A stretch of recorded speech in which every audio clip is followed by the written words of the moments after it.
अरे सेव मेहरा जी छा गए। बचा लेना। जिंदगी में सेव करना जरूरी है, मगर जब बात पैसों की हो, सिर्फ सेविंग से काम नहीं चलेगा। इक्विटी म्यूचुअल फंड्स में इन्वेस्ट कीजिए और अपने सेविंग्स को आगे बढ़ने का मौका दीजिए। Mutual fund investments are subject to market risks.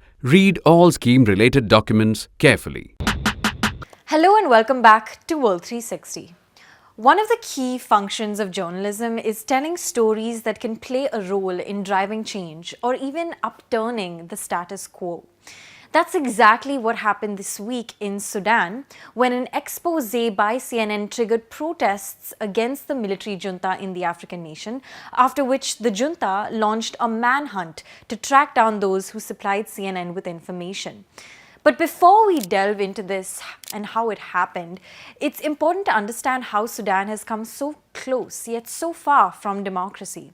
In mid-2019, Sudan witnessed mass protests against a transitional military government that was put in place 2 months after autocrat Omar al-Bashir was overthrown.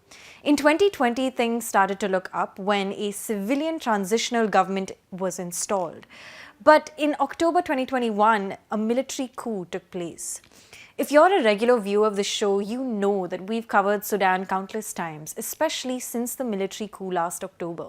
In March, in fact, we did an episode on how Sudanese coup leader Abdel Fattah al-Burhan made 2 important trips to Russia and the UAE seeking economic assistance for his country. It's important to remember that Russia doesn't outright condemn Sudan's military junta and has instead blamed the West for causing instability in the country by trying to impose democracy on it.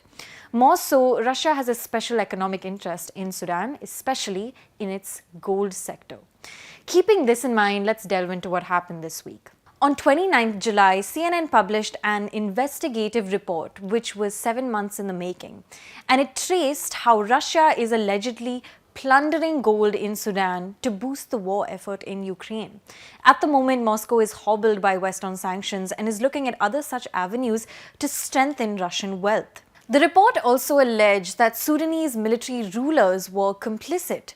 It even found that on one occasion, a Russian cargo plane in Sudan allegedly stated in official documents that it was loaded with cookies. However, the wooden crates of cookies were allegedly stashed at the bottom with gold. The CNN report certainly stirred sentiments among Sudan's civil society, which has already been growing frustrated with the military junta's crackdown on the pro-democracy movement, as well as delays in the transition to a civil government. People still haven't forgotten that nearly 116 protesters have died as a result of the October military coup. Following the publication of the CNN report, thousands of Sudanese took to the streets of Khartoum, the country's capital, calling for an end to military rule. Some even attempted to storm Sudan's presidential offices but were halted by the police.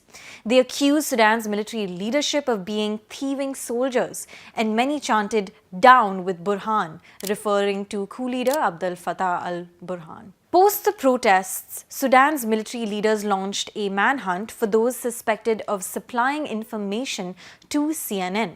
To add to Sudan's woes, the country is grappling with major food shortages which were worsened by the pandemic and climate change, but have become even more serious with the ripple effects of the Ukraine war, which has sent up fuel and food prices across the world. So what we're seeing in Sudan is a complicated, tragic situation.